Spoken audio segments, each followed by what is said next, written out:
El que manda las almas al infierno. Nota del autor. Esta novela forma parte de una trilogía que se puede leer por separado disfrutándose plenamente, pero leer los 3 libros en el orden consecutivo dará una visión completa del universo que he creado. El primer libro se llama Planeta de Sangre.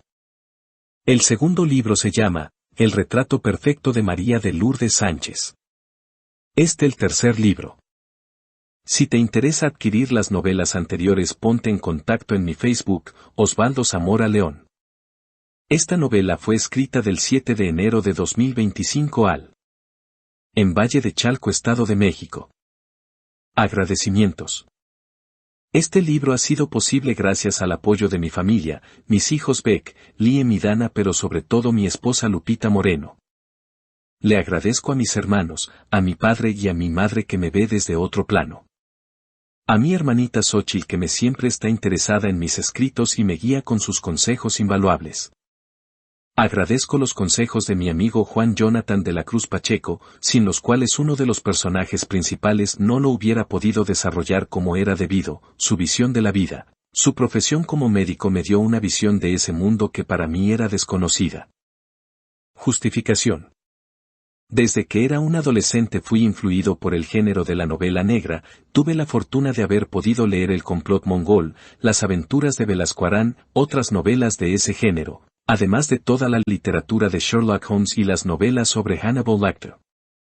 A lo largo de los años fui educándome en ese mundo oscuro y hostil que está subyacente bajo nuestros pies, nuestra forma de vida y que solo vemos de vez en cuando en las noticias. Observé múltiples documentales, series y videos sobre la profesión de perfilación de las mentes asesinas y psicópatas. Eso hizo que el género policíaco fuera para mí muy atrayente e interesante. De esta forma esta novela vio la luz gracias a tener el impulso de explorar ese género. Voy brincando de un género a otro. Mi primera novela, El planeta de sangre, quise que fuera una odisea en toda regla, el viaje del héroe. La segunda novela, El retrato perfecto de María de Lourdes Sánchez, era un relato cínico sobre relaciones de pareja tóxicas, sobre venganza y perdón, con toques de realismo mágico. Esta novela pretende llevar al lector a través del inframundo urbano de la Ciudad de México y área metropolitana, en una odisea para encontrar a un asesino serial de la mano de Jesús Pastor, uno de mis personajes favoritos por su contradictoria naturaleza. Pretendo que sea cruda y atrayente, espero lograrlo. Osvaldo Zamora León. Prólogo, El cirujano. El cirujano era de la vieja escuela, inteligente, capaz y eficiente, fue llamado de emergencia, dejó lo que estaba haciendo para ir al hospital de inmediato, su mujer no protestó, sabía que su esposo tenía una responsabilidad, un deber y mientras pudiera hacer su labor la haría. Le dio un beso en una mejilla y lo dejó ir no sin antes darle su bendición.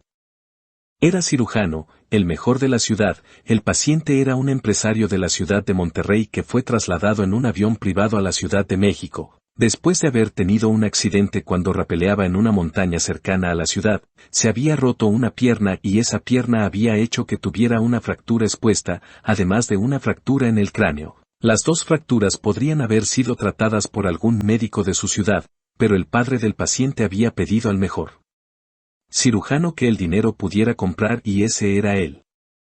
Un auto nuevo del tipo que se usa para las patrullas de la ciudad, lo esperaba afuera de su casa en la colonia del Valle. Buenas noches, ¿es usted el doctor Jonathan?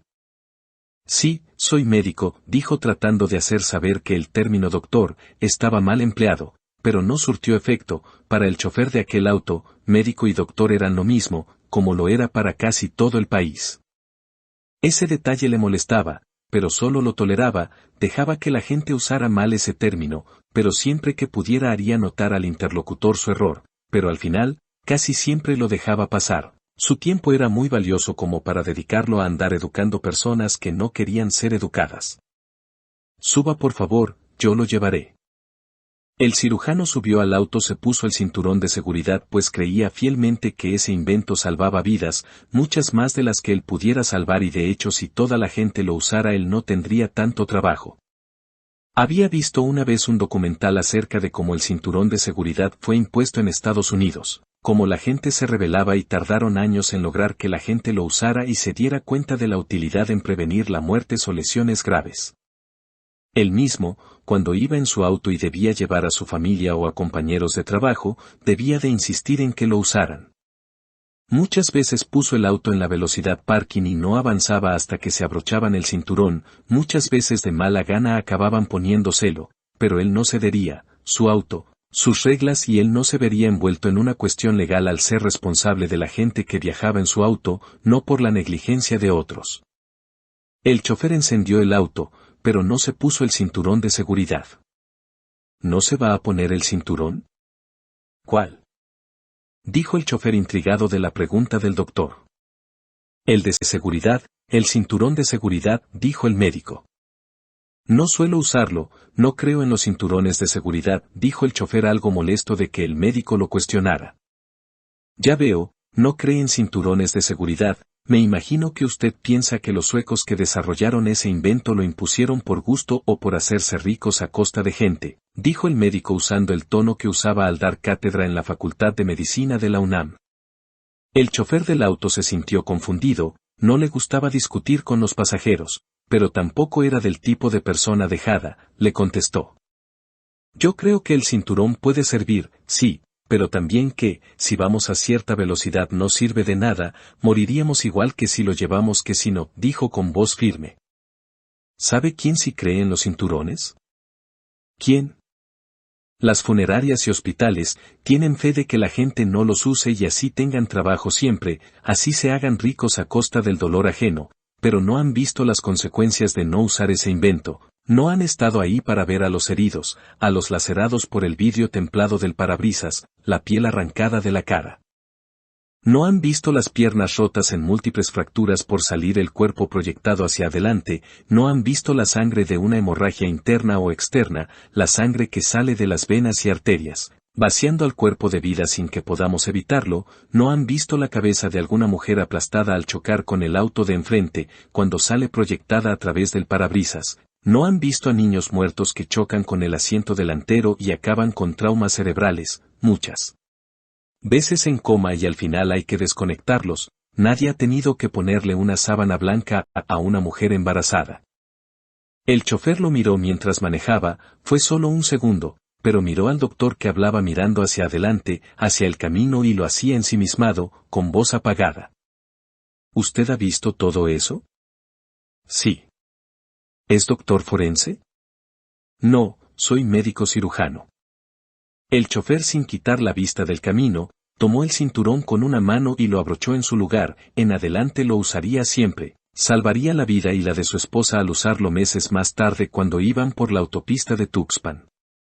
Chocaron con un auto que estaba detenido y no pudo evitar el choque, no vio al auto sino hasta que había subido esa pendiente y lo tenían de frente, pero al llevar el cinturón puesto solo salieron con unos raspones.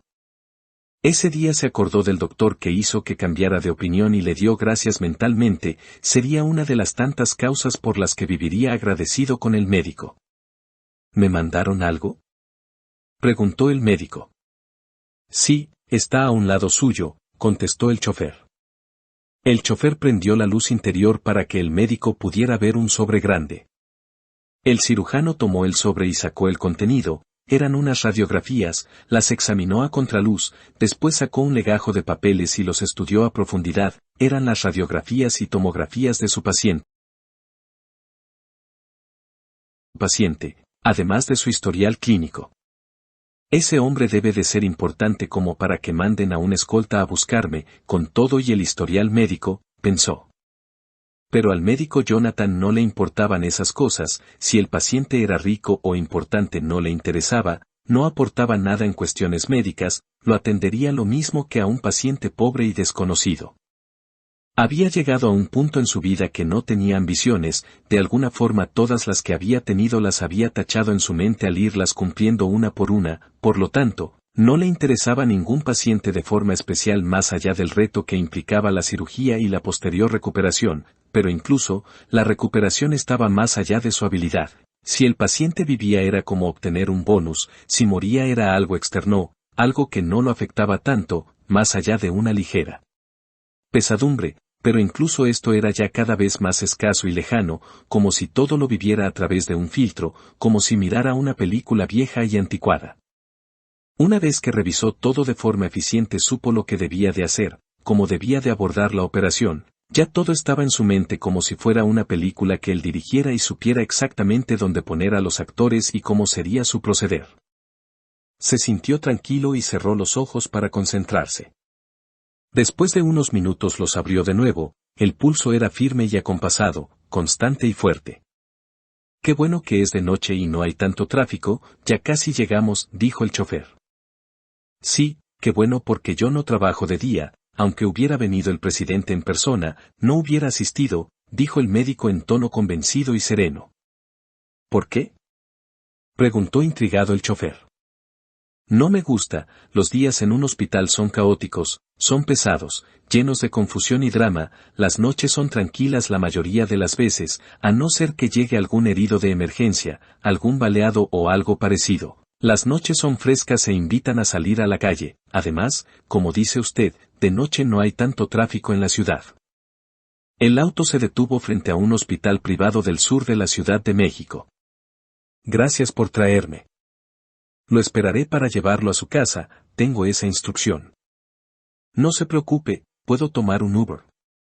No es molestia, es mi trabajo, me mandaron a traerlo y regresarlo a su casa sano y salvo, dijo el chofer en tono profesional. El médico buscó algo en su cartera y sacó 2 billetes de 500 pesos.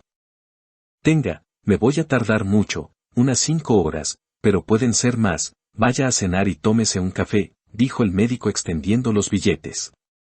No, como cree, no puedo aceptarlos, dijo el chofer algo confundido, sus pasajeros no solían tener esas atenciones con él y no sabía cómo reaccionar. Tómelos, nadie lo sabrá, es un gesto de un ser humano a otro ser humano, seguro lo sacaron de la cama para que viniera a buscarme, por eso no se pudo abotonar bien el saco de su traje y trae la corbata más larga de lo que debería, es una compensación, a mí me pagan muy bien por haber venido, somos como si fuéramos socios, usted me lleva y yo hago mi trabajo, pero usted se va a cenar mientras yo hago mi labor, todos ganamos, dijo el cirujano con una leve sonrisa empática. Gracias, dijo el chofer que era también un escolta entrenado, con una pistola automática en las costillas escondida. Extendió la mano derecha y recibió los billetes, supo en ese momento que iría a comerse unos tacos, pedir todos lo que quisiera además de una coca de vidrio o tal vez 2, como no lo había hecho nunca, pues siempre el dinero que ganaba lo usaba para sus obligaciones conyugales dejándose poco dinero para cumplir caprichos o gustos. El médico le dio su tarjeta donde venía su número de teléfono. Mándeme mensaje a mi WhatsApp, lo registraré y le mandaré mensaje cuando ya esté listo para irme. El chofer recibió la tarjeta admirado, en mucho tiempo no le había pasado nada parecido. Sus clientes casi siempre lo tenían esperando afuera de algún restaurante, de alguna casa, en el calor o el frío, sin comer, sin beber y sin baño cerca, no le decían cuánto tiempo debía esperar, ni siquiera cuándo podrían hacerlo, simplemente para esos clientes, él, el guardaespaldas no era humano, era simplemente un mueble más, un vehículo que no tenía vida ni alma. Lo haré, gracias. ¿Gracias por qué?, preguntó el médico algo intrigado. El chofer trató de ordenar sus ideas y al final dijo: por tratarme como un ser humano. ¿Cómo se llama? Gerardo. Mucho gusto, Gerardo, soy Jonathan, dijo el médico extendiendo la mano. Mucho gusto. Nos vemos al rato. Suerte, doctor, dijo Gerardo al médico que ya se iba rumbo a la entrada del hospital. Gracias. El cirujano entró al hospital y ya lo esperaba el director del recinto junto a otros 3 médicos especialistas para hablar con él. 2. Todo lo que le dijeron de alguna forma él ya lo sabía, tenía tanta experiencia que él podía imaginar el escenario, lo sabía todo y tratar con los otros médicos lo ponía de malas, no le gustaba, lo único que le importaba era saber si el paciente estaba estabilizado, si estaba todo listo en el quirófano, era lo único que le importaba.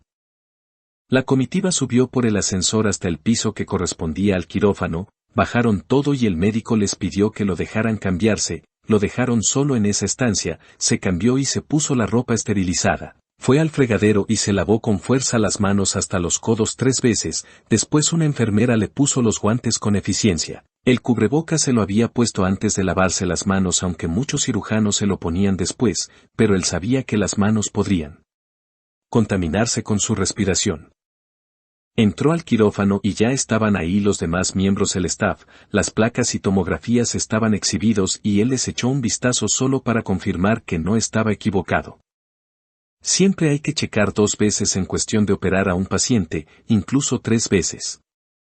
Era una buena costumbre, pues no faltaba el médico que hubiera operado de la vesícula a un paciente que iba por apendicitis o incluso peor. Una vez un médico le amputó la pierna derecha en lugar de la pierna izquierda a una mujer. Es mejor comprobar 3 veces, pensaba como un mantra.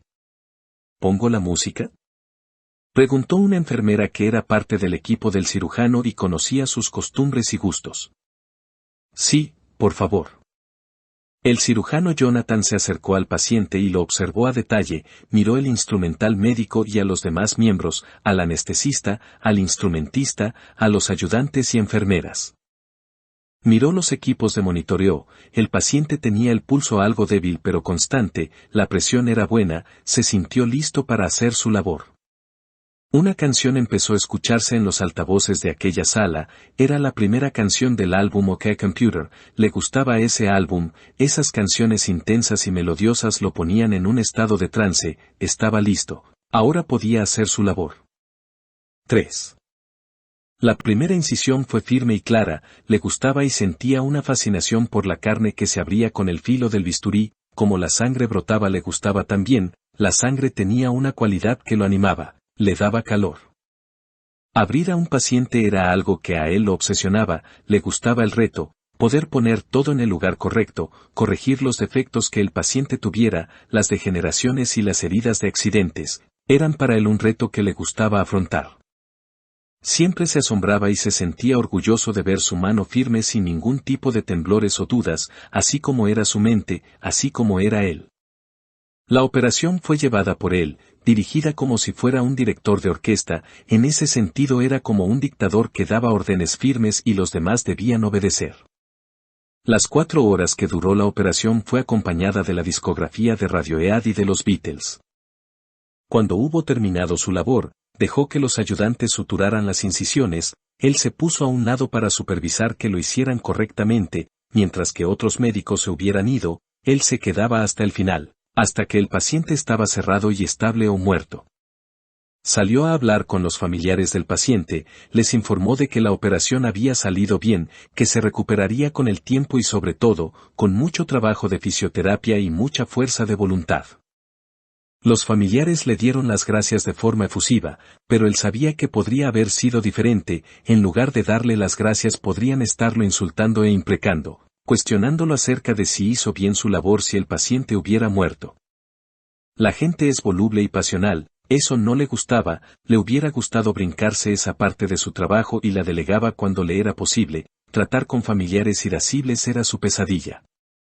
Mientras se cambiaba de ropa recibió una llamada, miró el teléfono y se dispuso a contestar sentándose en una banca. Hola Miguel. ¿Cómo estás, Jonathan? Bien, ¿y tú? Bien también, te quería agradecer por haber operado a este paciente, es familiar de mi esposa, ya sabes cómo es eso, espero no haberte apartado de algún compromiso importante. No te preocupes, lo que me esperaba era ver la serie Dexter por 3ª vez, la puedo ver cuando yo quiera, dijo el médico con voz animada al decir esas palabras. ¿De qué se trata? Es la historia de un psicópata que finge sentimientos para poder mezclarse, camuflajearse en la sociedad. Incluso trabaja como forense en el departamento de policía de Miami y de esta forma pueda matar a la gente que se lo merece sin despertar sospechas. ¿Me la recomiendas? Sí, claro, la temporada final es algo floja, pero sigue siendo buena. Trataré de verla, pero ya sabes, no tengo mucho tiempo libre. ¿Quién lo tendría si fuera presidente de México? Yo no, por supuesto, dijo el médico con voz más tranquila.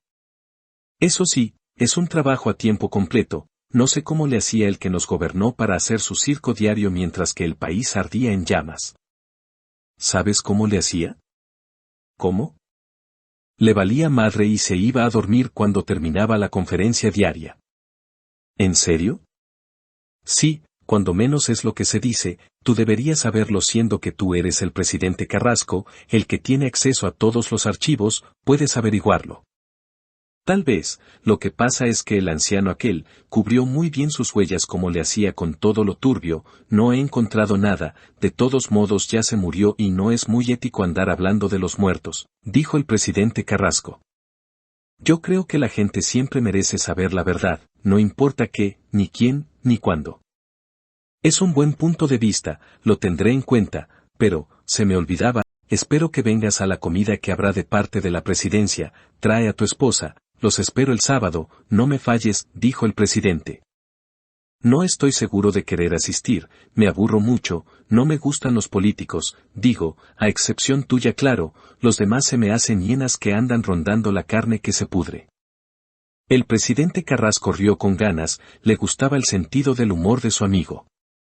Lo somos, yo también soy una hiena a mi manera, no podría llegar a ser presidente si no lo hubiera sido, pero no seas cabrón. Yo también me aburro mucho, ven para que me hagas compañía. Tiene tiempo que no nos vemos en persona, hemos dejado de ser cercanos, cuando menos no nos vemos tanto como cuando estudiamos en el CCH. ¿Te acuerdas de los desmadres que armábamos en el colectivo estudiantil universitario? A ti siempre te gustó echar desmadre en ese colectivo y con los de Abraxas, pero a mí no me gustaba tanto, más bien me juntaba contigo y los demás para no estar solo. Siempre fuiste tranquilo y eso me gustaba de ti, que tú, mi amigo, eras tranquilo mientras que yo era un desmadre, de esta forma éramos una pareja de amigos equilibrada. Eso que ni que, dijo el médico de buen humor al presidente Carrasco. Iré a cambio de un favor. ¿Cuál?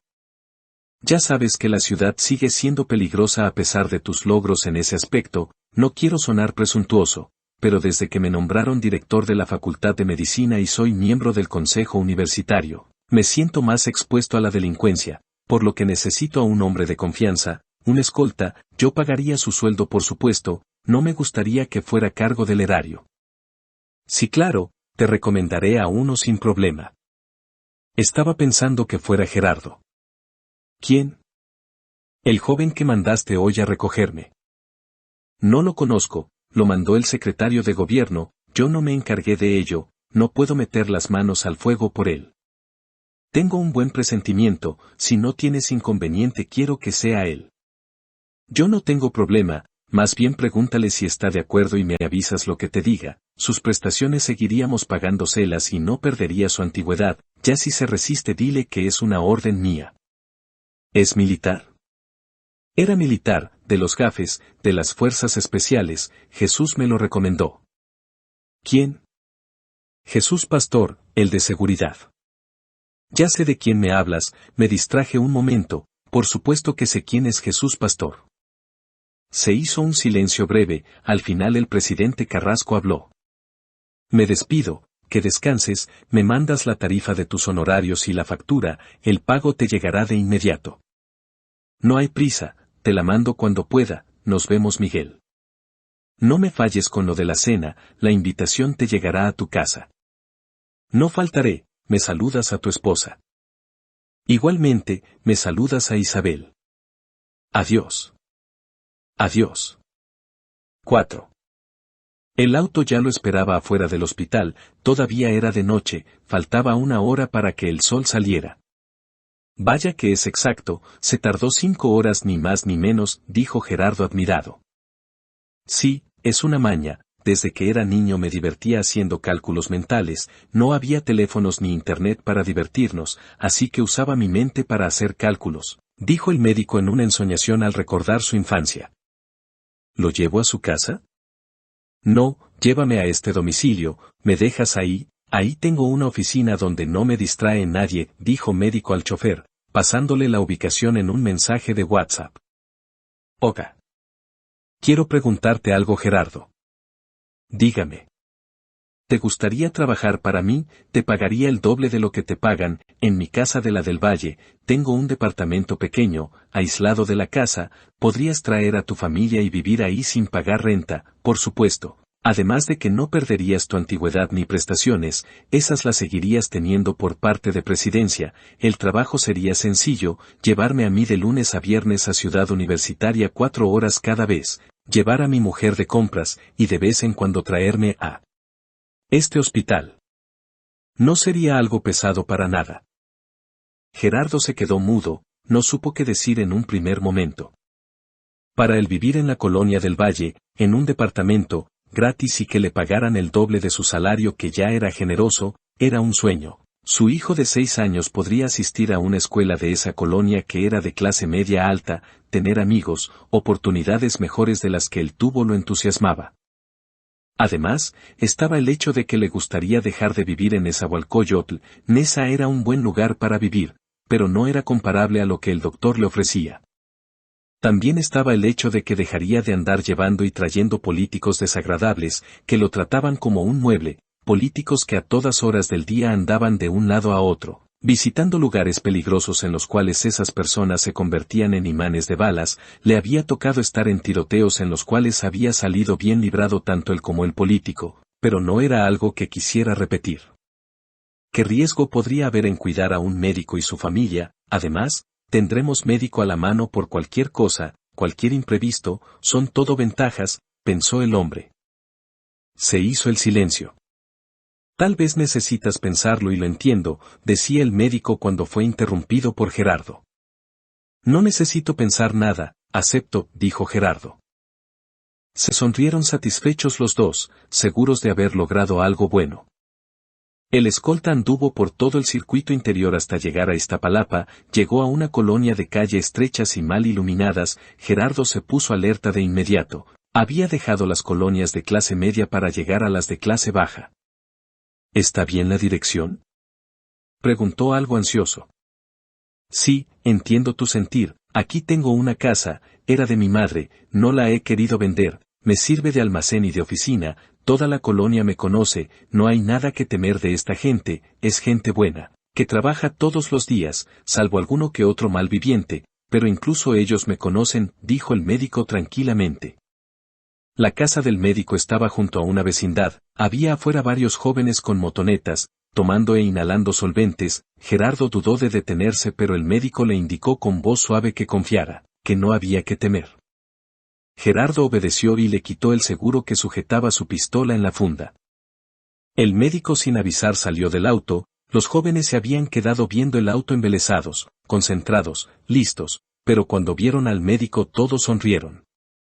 Ya llegó el doctor Jonathan. ¿Cómo está, doctor?, dijo uno de los jóvenes. Estoy bien, ¿tú cómo estás? ¿Cómo está tu mamá?, dijo el médico con amabilidad. Está re bien, ya no le duelen sus manos por la artritis. Gracias, doctor, respondió el joven que se veía intoxicado pero manso. Me alegra, dale estas medicinas, ahí viene apuntado cómo se las debe de tomar, dijo el médico sacando de su mochila unas cajas que estaban en una bolsa. El joven las recibió agradecido. Gracias, doctor, usted es muy chido. Gerardo miró toda la escena desde afuera del auto. Había salido casi al mismo tiempo que su jefe, alarmado de que saliera tan confiado, pero ahora se daba cuenta que el médico tenía razón, lo conocían. Mi papá trae un dolor en la panza, dice que es una hernia, pero no sabemos, ¿podría verlo porfas?, dijo otro joven al médico. Sí, claro, dile a tu papá que me toque a las 8 de la mañana, estaré libre. No podrá, debe irse a trabajar a la central de abastos si no le descuentan el día a esos culeros. El médico sacó su cartera que estaba llena de tarjetas de crédito y billetes, pero nadie hizo ademán de quitarle nada. Tomó un billete de 500 y se lo entregó al joven del padre enfermo. Dáselo, así no perderá el día, pero dile que venga a verme a las 8, dijo el médico al joven. Chale, mi doctor, se rifa usted, es un cabrón, es bien barrio, dijo el joven con ojos agradecidos. Lo soy, nací en este barrio, soy como ustedes, dijo el médico sonriente. Otro joven que parecía el líder de aquel grupo se acercó al médico. Buenas noches, doctor. Buenas noches, Jonás, ¿ha habido novedades?, preguntó el médico interesado. Ninguna, nadie ha venido, nadie ha tocado la puerta de su casa. Muy bien, Te la sigo encargando, ya sabes que luego se meten a las casas a invadir o a robar, dijo el médico dándole 2 billetes de 500 pesos. No hay bronca, ya sabe que acá le cuidamos su cantón, usted quédese tranquilo, se la cuidaríamos, aunque no nos pagara nada, usted ayuda a todos lo de la calle, mi jefa lo adora desde que le quitó el dolor de la ciática. No les pago, los apoyo y es un placer ayudar a la gente, a nuestra gente, dijo el médico. Antes de sacar las llaves para abrir las 3 cerraduras que tenía la puerta de su casa, les dijo a los jóvenes reunidos. Él es Gerardo, trabaja conmigo, espero que lo respeten como me respetan a mí. Simón doctor, usted ya sabe que con su gente no hay pedo, todos los jóvenes asintieron convencidos. Gracias, dijo el médico a aquellos jóvenes. Gerardo lo saludó con una mano, impresionado de cómo manejaba a aquellos jóvenes que seguramente eran los responsables de muchos robos en las colonias cercanas. Te espero pasado mañana a las 10 de la mañana en mi casa de la del Valle, para ultimar los detalles de tu mudanza y tu trabajo, dijo el médico a Gerardo. ¿No quiere que lo espere?, preguntó el escolta con actitud servicial. No. No, me tardaré algo de tiempo, cuando termine, me iré en un Uber, no te apures, vete a descansar. Buena noche doctor. Buen día, ya está amaneciendo. El médico entró a aquella casa. La casa estaba conformada como si fuera una fortificación. Tenía una barda de 4 metros que recorría todo el perímetro, y estaba coronado por una red de alambre de púas del tipo que se usa en los penales, con agujas afiladas y enredado de tal forma que no dejaba ningún espacio para pasar por él, rodeaba la casa incluso de las demás, de la trasera y las laterales. Tenía además un sistema de seguridad conformado por una alarma con sensores de movimiento y una red de cámaras de seguridad, unidas a un sistema que mandaba señales de cualquier intromisión a una aplicación instalada en el teléfono del médico. De esta forma podía monitorear la actividad en su casa en cualquier momento y lo hacía cada que podía. En su tiempo, la madre del médico había comprado 3 terrenos juntos, cuando ese lugar no estaba urbanizado ni tenía ningún servicio y los terrenos estaban prácticamente regalados. En el centro de esa masa de tierra que medía unos 600 metros cuadrados, estaba la casa, que era una edificación de 2 pisos, con apariencia corriente de las casas de la Ciudad de México. Jonathan entró a la casa, había una sala y se sentó en un sillón, miró su reloj, eran casi las 6 de la mañana, se acostó en el sillón no sin antes poner la alarma, para antes de las 8 de la mañana, para atender al padre de aquel muchacho. Se durmió enseguida, tranquilamente, con la paz del que ha hecho una buena obra y ha apaciguado los demonios del mundo. Casi al final, cuando se iba a cumplir el plazo para despertarse, empezó el sueño repetitivo que soñaba de vez en cuando, siempre era el mismo sueño que lo llenaba a él de pesar, de tristeza y desespero, pero no podía evitarlo, lo intentó de muchas formas, meditación, fármacos para evitar el estado profundo del sueño, pero nada surtía efecto. Siempre regresaba a ese sueño una y otra vez. Soñó que entraba a un edificio gris con aspecto brutalista, en la recepción estaba una mujer sin rostro pero de alguna forma supo que lo miraba atentamente con ojos invisibles, lo invitó a entrar a un salón de eventos donde estaba una multitud de personas sin rostros mirándolo atentamente, todos al verlo le aplaudieron y el sonido de las palmas de las manos fue ensordecedor. Una edecán lo condujo al estrado, supo que se esperaba que diera un discurso pero cuando estuvo mirando al auditorio sin rostro, no sabía qué decir, se sintió como un impostor, trató de hablar para decirles que se habían equivocado, que él no era quien ellos esperaban pero no podía hablar, quiso bajarse hacia aquel lugar, irse lejos pero no podía moverse, trataba y una sensación familiar para él lo invadió, era terror puro. Que lo recorría totalmente, los choques de electricidad lo abarcaban por todos los músculos, pero lo que más miedo le daba era la presencia que siempre llegaba cuando tenía los episodios de la parálisis del sueño, una presencia que llenaba los espacios y que entraba en su mente y corazón llenándolo de miedo.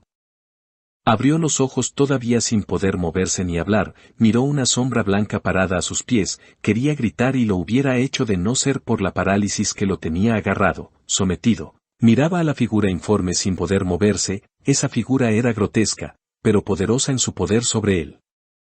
Seguía mirando a la figura fantasmal sin poder moverse cuando cerró los ojos por fin y se concentró en la respiración, en regularla, en dejar de dejarse llevar a ese mundo onírico y regresar al mundo racional, al mundo real.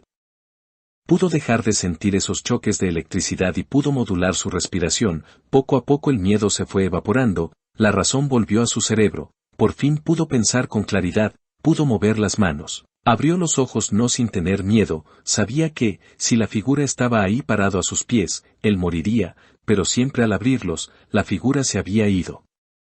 Abrió los ojos y miró hacia sus pies, en lugar de la figura de la novia de blanco, estaba su bata colgada en un perchero, miró la bata y se dio cuenta que era la misma imagen que tenía en su cabeza, pero su mente le había dicho que era una novia de blanco, que era la muerte. No era la primera vez que le pasaba algo así, de hecho, otras veces había confundido en su mente a otros objetos con aquella aparición y al final, cuando despertaba, se sentía tonto por haber creído en espectros y entes sobrenaturales. La mente es una cabrona, es todo un misterio que no estamos muy próximos a descifrar, pensó aliviado. El médico Jonathan tenía un amigo en el área de neurología y le había pedido alguna vez que lo revisara, su amigo le hizo los exámenes de rigor incluyendo una tomografía, los resultados fueron intrigantes, pero no conclusivos. Tienes una malformación en el lóbulo parietal y occipital, le había dicho su amigo el neurólogo. ¿Crees que a eso se deba los episodios de parálisis de sueño, que se me suba el muerto? Es probable, ya sabes que el cerebro humano es un gran misterio, realmente no hay tratamiento para tu situación, es más, no me atrevería a decir que es algo perjudicial, si no tienes síntomas indeseables, a no ser por la parálisis de sueño, y esta puede ser provocada por otros factores, no veo necesidad de ahondar en esa cuestión. Lo único que me intriga es a saber la causa de esa malformación, ¿tuviste algún accidente o golpe en la cabeza? Había dicho su amigo a Jonathan.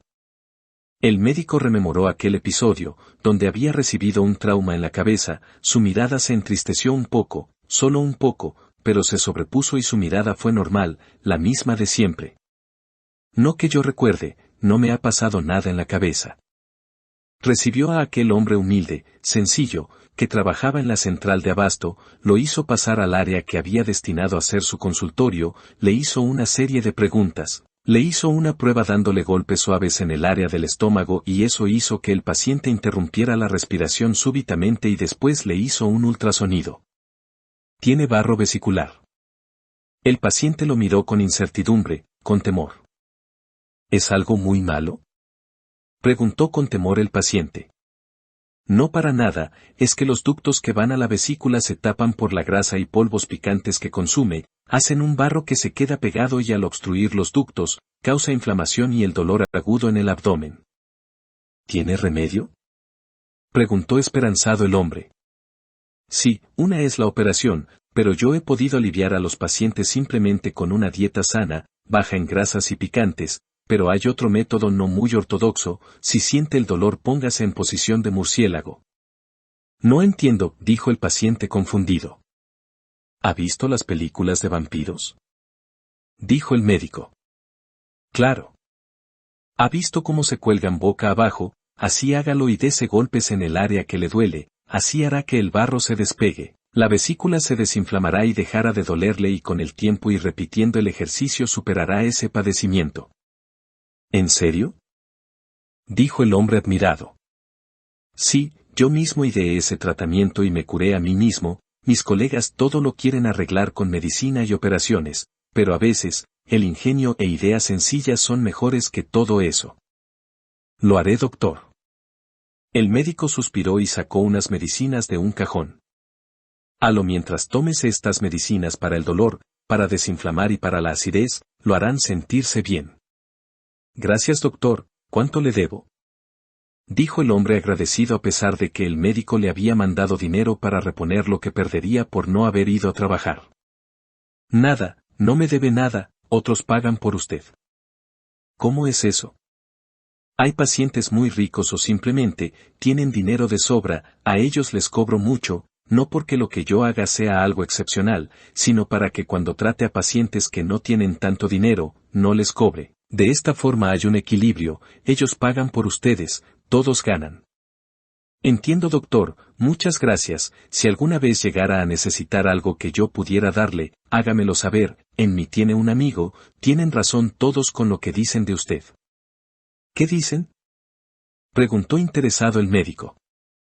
Que usted es bueno, que es una bendición para esta colonia, dijo el hombre convencido. Son muy amables y ojalá tuvieran razón. Soy solo un hombre que hace lo que cree que es correcto, nada más, dijo el médico con tono un tanto cínico. Gracias. Me avisa cómo sigue, me manda mensaje a mi teléfono. Si sigue malo entonces sí consideraré operarlo, pero será la última opción y si llegara a suceder eso, no le cobraré nada. Gracias, doctor, dijo el hombre una vez más. El médico no quiso corregirlo, le abrió la puerta para que saliera aquel hombre. Ahora que estaba libre debía checar al otro paciente que estaba internado en la casa. Vi. En el fondo de la casa había un librero con enciclopedias, libros de medicina y otros muchos de literatura en general. El médico llegó y observó su colección, sonrió al verla, le gustaba ver los libros. Él mismo escribía poesía y cuentos, le gustaba esa profesión, tal vez algún día recopilaría sus escritos y los presentaría a algún editorial, pero ahora era tiempo de concentrarse. La mirada cambió y se volvió la mirada de un cazador concentrado en su presa. Sacó un libro, lo abrió y dentro había un hueco que había hecho él mismo para esconder un control remoto. Tomó el control y apretó un botón y al pulsarlo se oyó un chasquido metálico. El médico procedió a mover con algo de esfuerzo el librero hacia un lado de la pared, descubriendo así un hueco, una entrada a lo que sería un sótano. Prendió un foco con un interruptor en la pared y una luz verdosa proyectó las imágenes en los ojos del médico. Empezó a bajar la escalera silbando una melodía. Era un melómano, un amante de la música y cada vez que debía hacer alguna labor para él era indispensable escuchar alguna canción que le gustara. Llegó hasta el fondo de la escalera que daba a una amplia sala, buscó el interruptor y la luz verdosa iluminó la estancia. El médico observó la imagen y fue a donde estaban unos estantes y una mesa. Ahí había un estéreo. Lo encendió y conectó su teléfono. La canción Hotel California se empezó a escuchar llenando el ambiente con la música de aquella banda. En una oscura carretera del desierto. Viento fresco en mi pelo. Cálido aroma de colitas. Subiendo por el aire. Lejos, en la distancia. Vi una luz temblorosa. Mi cabeza se puso pesada y mi vista se nubló. Tuve que pararme para pasar la noche. Allí ella estaba de pie en la entrada. Oí la campana de misión. Y yo pensaba a mí mismo. Esto podría ser el cielo o el infierno. Entonces ella encendió una vela. Y me mostró el camino. Se oían voces allá en el pasillo. Creo que les oí decir. Bienvenidos al Hotel California. Un lugar tan encantador, una cara tan encantadora. Hay muchas habitaciones libres en el Hotel California. Cualquier tiempo del año, usted puede encontrarlo aquí. Cantaba el médico aquella canción con voz bien afinada. Ese hombre podría haber sido vocalista de alguna banda de rock, como fue su sueño cuando era joven.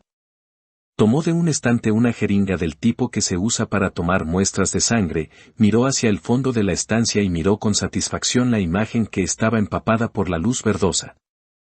En el fondo había una especie de jaula hecha con acrílico grueso de calibre del tipo blindado, con unos agujeros redondos en la parte de arriba, para que el aire fluyera dentro. Había dentro de la jaula una cama, un retrete y un lavamanos y encima de la cama estaba una jovencita morena, bonita, con el pelo enmarañado y marcas de mugre en las mejillas. Esas marcas se debían al escurrimiento de las lágrimas al salir de sus ojos. Los ojos de la muchacha estaban asustados, miraban al médico con temor. El médico se acercó a la jaula sosteniendo la jeringa. Acércate, saca el brazo por la compuerta, dijo con voz impersonal, fría. La jovencita empezó a llorar mientras lo miraba asustada. Saca el brazo o no te daré de comer, llevas 2 días sin comer, debes de tener hambre, dijo el médico tratando de endulzar la voz, de que pareciera humana, no le salió natural. ¿Qué me va a hacer?, dijo la jovencita con un susurro. Te voy a tomar una muestra de sangre, para saber si estás sana, dijo el médico con tono profesional. ¿Para qué? Soy médico, necesito saber si estás sana, dijo el médico como si de esa forma estuviera explicando algo de verdad. No me ha respondido la pregunta, dijo la joven abrazándose al pecho con los brazos, como si los quisiera proteger. El médico la miró y ahora la voz no salió tratando de ser humana, sino que salió dura. Saca el brazo, si no lo sacas te mataré, decidiré que no te necesito, buscaré a otra y empezaré de nuevo, no me importa esperar, soy paciente, no me importa matarte si no me sirves, dijo el médico con una voz fría, carente de alma. La jovencita, que no debía de tener más de unos 14 años, supo que el hombre hablaba en serio, no tenía elección, se levantó y sacó el brazo izquierdo por la compuerta por la que el médico le pasaría los alimentos. El médico hizo la maniobra de forma profesional y firme, como eran sus manos al operar, sin temblores, al mismo tiempo cantaba la canción. Espejos en el techo, el champaña rosado en hielo. Y ella dijo que todos somos prisioneros aquí. Por nuestra propia voluntad. En las habitaciones del maestro. Ellos se reunieron para el banquete. Lo apuñalaron con cuchillos de acero. Pero no pudieron matar a la bestia. La última cosa que recuerdo, siempre, yo estaba corriendo por la puerta. Tenía que encontrar el pasaje de regreso al lugar donde estaba antes. Relájate, dijo el portero de noche. Estamos programados para recibir. Puedes hacer la salida cuando quieras, pero nunca te puedes ir.